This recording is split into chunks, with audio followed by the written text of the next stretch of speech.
हमारे इस YouTube channel के सेगमेंट फास्ट न्यूज में आप तमाम का इस्तकबाल है। इस वीडियो में आप देख सकते हैं कमेंटों में बहुत ज्यादा खबरें। तो आइए शुरू करते हैं वीडियो को और देखते हैं आज की ताजा तरीन खबरें। नए साल की रात शराब पीकर गाड़ी चलाने पर 15,000 रुपए का जुर्माना। हैदराबाद सिटी पुलिस ने नए साल की रात हालत नशे में गाड़ियां चलाने वालों को भारी जुर्माने आयद करने का फैसला किया है। सिटी पुलिस ने साले 9 की रात शराब पीकर गाड़ियां चलाने वालों को 15,000 रुपए तक जुर्माना आयद करने का फैसला किया है। पहली मरतबा शराब पीकर गाड़ी चलाते हुए पकड़े जाने वालों को 10,000 रुपए जुर्माने के साथ 6 महीने की जेल की सजा हो सकती है। दूसरी मरतबा पकड़े जाने पर 15,000 रुपए जुर्माने के अलावा 2 साल जेल की सजा हो सकती है। बहैसियत चीफ मिनिस्टर रेवंत रेड्डी पहली बार गैर मुल्की दौरा करेंगे। तेलंगाना के चीफ मिनिस्टर रेवंत रेड्डी बहैसियत चीफ मिनिस्टर पहली बार गैर मुल्की दौरे पर रवाना होंगे। वो जनवरी के महीने में स्विट्जरलैंड के दौरे पर जाएंगे। रेवंत रेड्डी 15 से 19 जनवरी के दरमियान स्विट्जरलैंड के दाउस में मुनक्किद होने वाले वर्ल्ड इकोनॉमिक फोरम के इजलास में शिरकत करेंगे। रियासती वज़ीर इंफॉर्मेशन टेक्नोलॉजी और इंडस्ट्रीज डी सुरीधर बाबू और आला हुक्काम चीफ मिनिस्टर के साथ दाउस जाएंगे। बताया जा रहा है कि इस कॉन्फ्रेंस के तहत चीफ मिनिस्टर दुनिया की सरकर्दा कंपनियों के CEOs के साथ मीटिंग करेंगे। इन्हें तेलंगाना में सरमायाकारी के मौके और फायदे के बारे में बताया जाएगा। जबकि तेलंगाना ने पहले ही कई कंपनियों में सरमायाकारी की है। तेलंगाना का वफ्द इन कंपनियों के नुमाइंदों से मुलाकात करने वाला है। इनसे कहा जाएगा कि वो रियासत में मजीद सरमायाकारी करें। वाज़ेह है कि वर्ल्ड इकोनॉमिक फोरम में 100 से ज़्यादा ममालिक के सियासी रहनुमा और ताजिर शिरकत करेंगे। मुझे मैडम के बजाय सीताक्का से पुकारा जाए, रियासती वजीर की आवाम से अपील। वजीर कबायली बहबूद डी अनुसुया सीताक्का ने आवाम से अपील की है कि इन्हें मैडम से मुखातिब होने के बजाय सीताक्का कहकर बुलाएं। आदिलाबाद के जयनाथ मंडल में रियासती वजीर ने प्रजा पालना प्रोग्राम में इंचार्ज वजीर की हैसियत से शिरकत की। इस मौके पर खिताब में सीताक्का ने कहा कि मुझे मैडम कहकर मत पुकारें बल्कि सीताक्का कहकर मुखातिब हों। मैडम कहने से दूरी पैदा होती है, जबकि सीताक्का कहने से मैं बहन की तरह बन जाती हूँ और आपकी बेटी की तरह घुल मिल जाऊंगी। उन्होंने कहा कि ओहदे मुस्तकिल नहीं होते, अच्छे काम हमेशा याद किए जाते हैं। उन्होंने कहा कि कांग्रेस का इख्तिदार दरअसल अवामी इख्तिदार है। उन्होंने वादा किया कि हुकूमत 6 जमानतों पर अमलावरी करेगी। जापान में होटल मैनेजमेंट मुलाजिमत के मौके। तेलंगाना हुकूमत के इदारे overseas man power company limited ने जापान में होटल मैनेजमेंट की मुलाजिमत के लिए अहल उम्मीदवारों के लिए 29 और 30 दिसंबर को नाम दर्ज कराने की मुहिम का फैसला किया है। महकमे लेबर एम्प्लॉयमेंट एंड ट्रेनिंग के तहत यह इदारा काम करता है। विजयनगर कॉलोनी में वाक़ government ITI college Mallepally complex में अहल उम्मीदवारों से तफसीलात हासिल करते हुए नाम दर्ज किए जाएंगे। मैन पावर कंपनी लिमिटेड की जानिब से होटल मैनेजमेंट स्टाफ की ट्रेनिंग का एहतमाम किया जाता है ताकि जापान में कामयाबी के साथ खिदमत अंजाम दे सकें। जापान में होटल मैनेजमेंट के शोबे में पेशावराना अफराद की मांग में इजाफा हुआ है। माहाना 1.5 लाख रुपए तनख्वाह की गुंजाइश है। मैन पावर कंपनी लिमिटेड मुलाजिमत के लिए कानूनी तरीके से तकर्रुरात का अमल मुकम्मल करेगा। उम्मीदवारों को होटल मैनेजमेंट में डिप्लोमा या डिग्री का हामिल होना चाहिए। होटल मैनेजमेंट के मुख्तलिफ शोबेजात में कम अज़ कम ज़रूरी तजुर्बा होना चाहिए। उम्मीदवारों की उम्र 22 से 27 साल के दरमियान होनी चाहिए। मुंतखब उम्मीदवारों के लिए जापानी ज़बान पर उबूर हासिल करने और दीगर शोबेजात में ट्रेनिंग का अहतमाम किया जाएगा। ट्रैफिक चालानात पर रियायत अवाम का ज़बरदस्त रद्दअमल।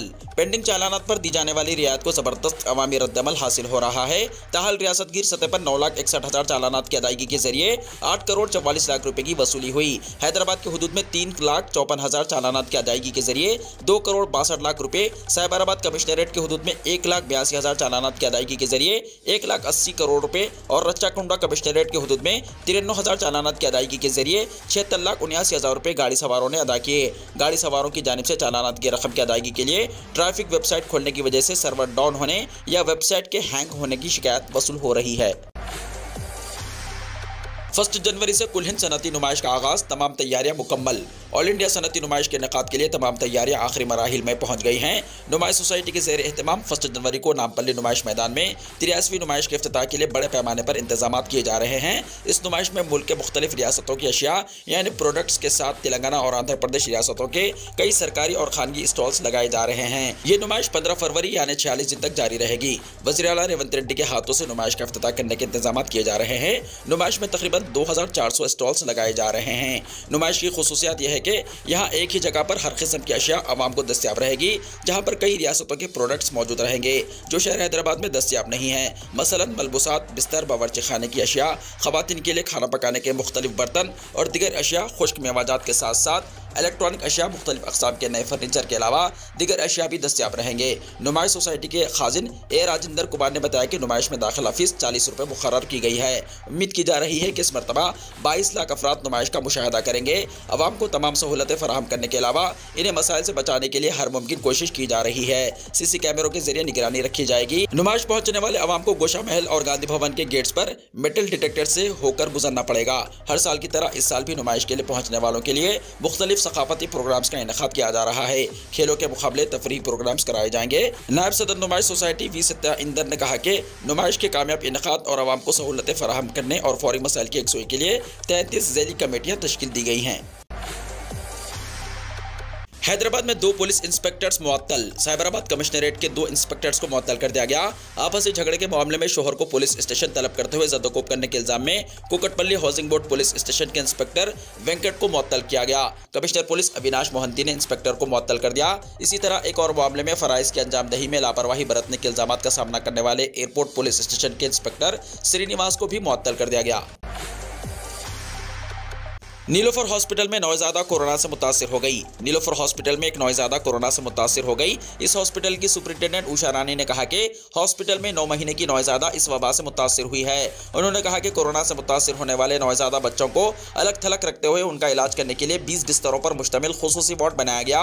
उन्होंने कहा कि अब तक इस हॉस्पिटल में 3 बच्चे कोरोना से मुतासिर हुए। उन्होंने कहा कि निमोनिया के मुतासिरा बच्चों का भी RT-PCR मुआयना करवाया जाता है।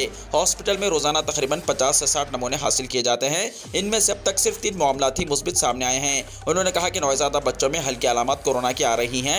कई बच्चों में इसकी अलामत पाई नहीं जा रही है। ये रुझान अब भी जारी है। इन बच्चों के मजबूत पाए जाने के बावजूद वो शदीद तौर पर मुतासिर नहीं हैं। कोविड से हटकर दिगर अमराज जैसे निमोनिया, सारस, इन्फ्लुएंजा इन दिनों बच्चों में ज़्यादा है। इसके लिए वालिदैन को खौफजदा होने की ज़रूरत नहीं। उन्होंने वालिदैन को मशवरा दिया कि वो बच्चों में किसी भी तरह के तनफ्फुसी इन्फेक्शन को रोकने के लिए इन्हें पुरहुजूम मुकामात पर गैर ज़रूरी तौर पर ले जाने से गुरेज करें। हैदराबाद के मंगलहाट में मुख्तलिफ मुकामात पर पुलिस की खुसूसी टीमों के धावे। मंशियात यानी ड्रग्स की लानत को जड़ से उखाड़ फेंकने की मुहिम के हिस्से के तौर पर पुलिस की खुसूसी टीमों ने कल की शब शहर के मंगलहाट के मुख्तलिफ मुकामात पर बेवक्त धावे किए। इन धावों में south west deputy commissioner police Bala Swamy के अलावा दिगर 3 डिप्टी कमिश्नरान बशमूल task force deputy commissioner police भी शामिल थे। बड़े पैमाने पर पुलिस की खुसूसी टीमों के साथ जिसमें टास्क फोर्स टीमें और खवातीन की टीमें भी शामिल थी, मंगलहाट की गलियों और चौराहों में दाखिल हो गई। तकरीबन 1.5 घंटों की तलाशी मुहिम के बाद भी पुलिस के हाथ कुछ नहीं लगा। ऐसा महसूस होता है कि पुलिस के वहां पहुंचने से पहले ड्रग्स माफिया को इसकी इत्तला मिल गई। इसमें तलाशी मुहिम के बाद भी पुलिस के हाथ खाली थे। ताज्जुब की बात है, बड़े पैमाने पर तलाशी मुहिम के बावजूद पुलिस को कुछ नहीं मिला। इन धावों के दौरान पुलिस के आला अहदेदारों ने मुकामी पुलिस को मंगलहाट इलाके से बाहर ही रखा था। पुलिस की यह चौकसी ड्रग्स के खात्मे और नए साल की आमद के पेश नजर थी। रेवंत रेड्डी किस रियासत के चीफ मिनिस्टर हैं? कौन बनेगा करोड़पति में अमिताभ बच्चन का सवाल। सोनी टीवी के मशहूर प्रोग्राम कौन बनेगा करोड़पति में तेलंगाना के चीफ मिनिस्टर रेवंत रेड्डी के बारे में एक सवाल पूछा गया। इस प्रोग्राम की मेजबानी करने वाले अमिताभ बच्चन ने प्रोग्राम में हिस्सा लेने वाले एक लड़की से रेवंत रेड्डी के बारे में सवाल पूछा था। ताहम उस लड़की ने इसका सही जवाब नहीं दिया। 15 दिसंबर को नशरशुदा कौन बनेगा करोड़पति के एपिसोड में 40,000 रुपए के एक सवाल में अमिताभ बच्चन ने लड़की से पूछा कि रेवंत रेड्डी ने किस रियासत के चीफ मिनिस्टर की हैसियत से हलफ लिया था, जिसमें लड़की को 4 ऑप्शन भी दिए गए। इन ऑप्शन में छत्तीसगढ़, तेलंगाना, मध्य प्रदेश और आंध्र प्रदेश शामिल थे। लेकिन प्रोग्राम में हिस्सा लेने वाली लड़की इस सवाल का जवाब नहीं दे सकी और काफी देर तक सोच में पड़ गई। बाताजा इसने लाइफ लाइन भी हासिल किया, जिसमें प्रोग्राम में मौजूद शायकीन की अक्सरियत ने तेलंगाना ऑप्शन के इंतखाब का मशवरा दिया, जिस पर उस लड़की ने तेलंगाना का ऑप्शन मुंतखब किया, जिस पर यह सही जवाब निकला और वो लड़की अगले सवाल के लिए अहल करार दी गई। अमिताभ बच्चन के इस मकबूल प्रोग्राम में सियासत से मुताल्लिक अब तक कई सवाल पूछे गए हैं। तेलंगाना में प्रजा पालना प्रोग्राम के पहले दिन 7 लाख से ज्यादा दरख्वास्तें मौसूल। तेलंगाना हुकूमत की तरफ से प्रजा पालना प्रोग्राम जुमेरात को रियासत भर में शुरू हो गया। वज़रा, MLAs, अवामी नुमाइंदों और आला अहदेदारों ने जगह जगह ये प्रोग्राम शुरू किया। अहदेदारों की टीमें देहात और शहरी इलाकों में पहुंचकर लोगों से दरख्वास्तें वसूल की।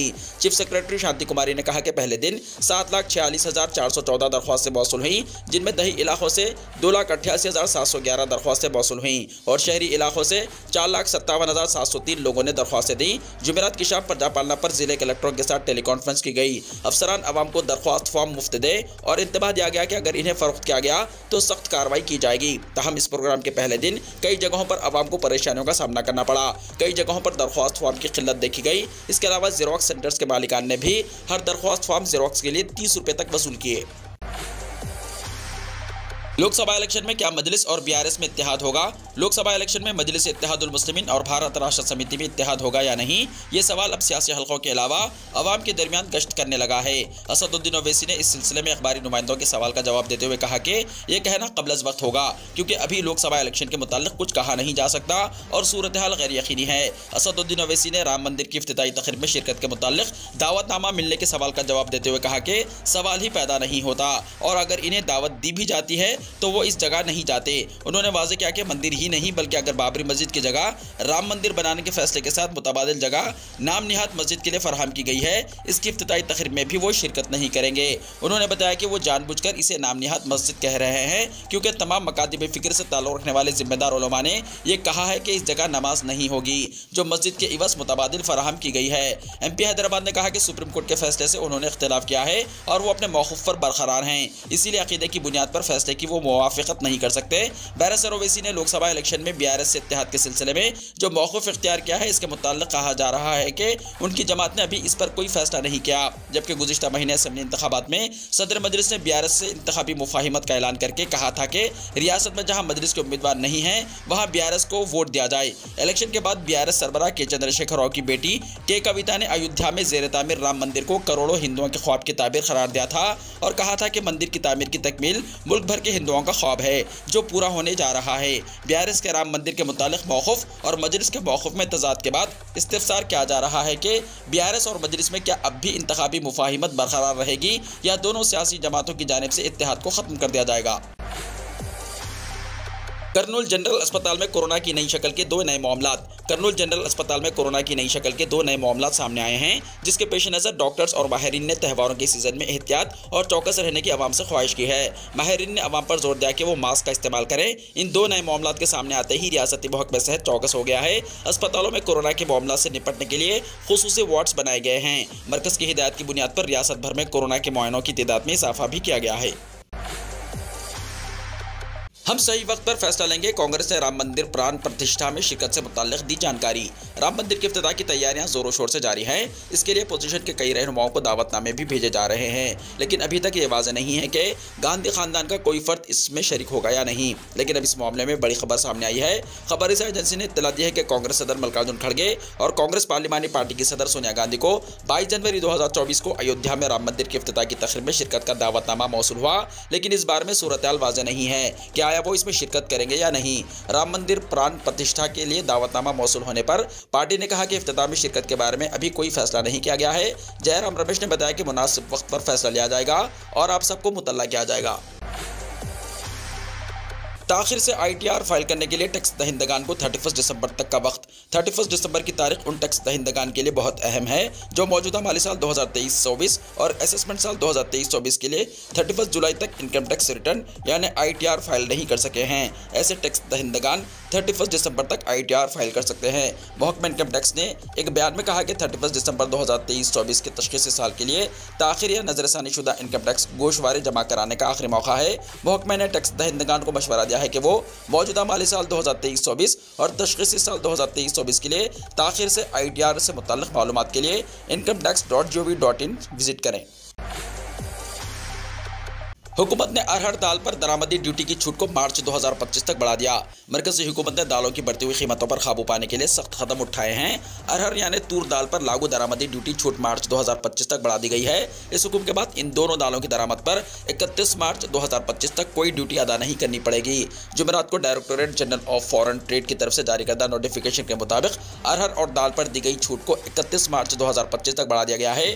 DGFT की तरफ से जारी करदा यह हुक्म दाल की दरामदी ड्यूटी की इस्तिस्ना में मार्च 2025 तक 1 साल की तोसी के बाद आया है। इससे पहले हुकूमत ने इन दालों की दरामदी ड्यूटी में 31 मार्च 2023 तक छूट की इजाज़त दी थी।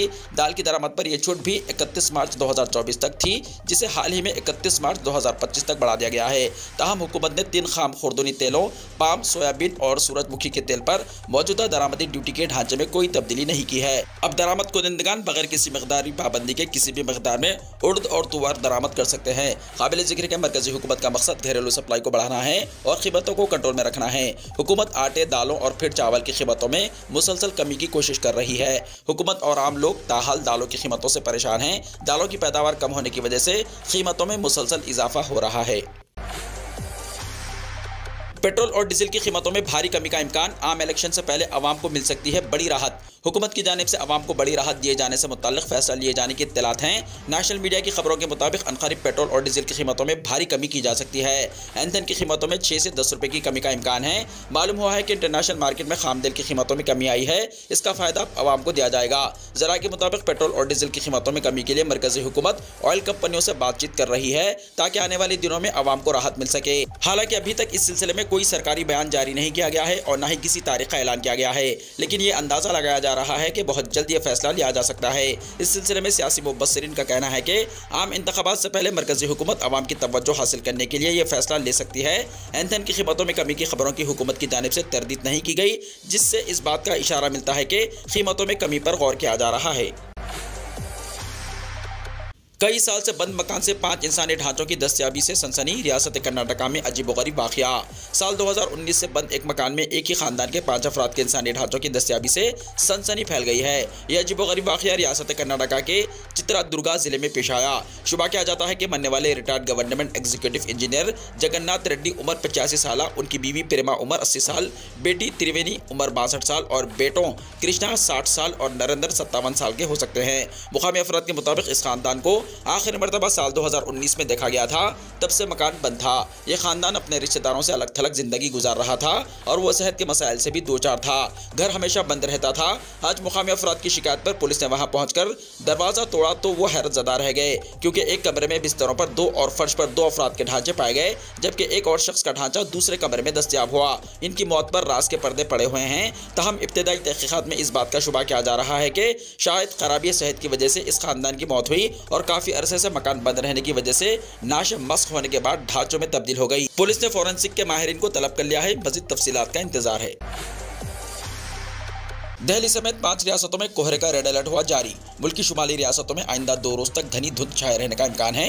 महकमे मौसमियात के मुताबिक इन रियासतों में दिल्ली, हरियाणा, पंजाब, उत्तराखंड और उत्तर प्रदेश शामिल हैं। धुंध के हवाले से यहाँ रेड अलर्ट जारी कर दिया गया है। मीडिया रिपोर्ट्स के मुताबिक धुंध की वजह से मुल्क भर में 271 परवाजें ताखिर का शिकार हुई और 1.5 दर्जन के करीब परवाजें मनसूख करना पड़ी। इस दौरान न्यूज़ एजेंसी ANI ने इत्तला दी है कि सिर्फ दिल्ली में 100 परवाजें ताखिर का शिकार हुई। इसके अलावा 80 से ज़्यादा ट्रेनें 8 से 10 घंटे की ताखिर से चल रही हैं। दूसरी तरफ यूपी के 51 अजला में धुंध का रेड अलर्ट है। 7 शहरों में ज़्यादा से ज़्यादा पारा मसफरी से कम रिकॉर्ड किया गया है। इन शहरों में कुछ जगहों पर हद निगाह 0 और कुछ जगहों पर 5 से 10 मीटर तक पहुंच गई है। इसके साथ ही MP के 7 अजला में इंतहाई घनी धुंध का अलर्ट जारी किया गया है। IMD के मुताबिक जम्मू एंड कश्मीर, हिमाचल प्रदेश और उत्तराखंड में 30 और 31 दिसंबर को हल्की बारिश या बर्फबारी का इम्कान है। इसके अलावा उत्तर प्रदेश, मध्य प्रदेश, छत्तीसगढ़, तमिलनाडु और केरला में 31 दिसंबर से 2 जनवरी तक हल्की बारिश हो सकती है।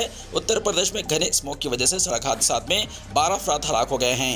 जुमेरात के 28 दिसंबर को अपने एडवाइजरी में महकमे मौसमियात ने लोगों को मशवरा दिया है कि वो सड़क पर किसी भी रास्ते से सफर करते वक्त फॉग लाइट्स का इस्तेमाल करें।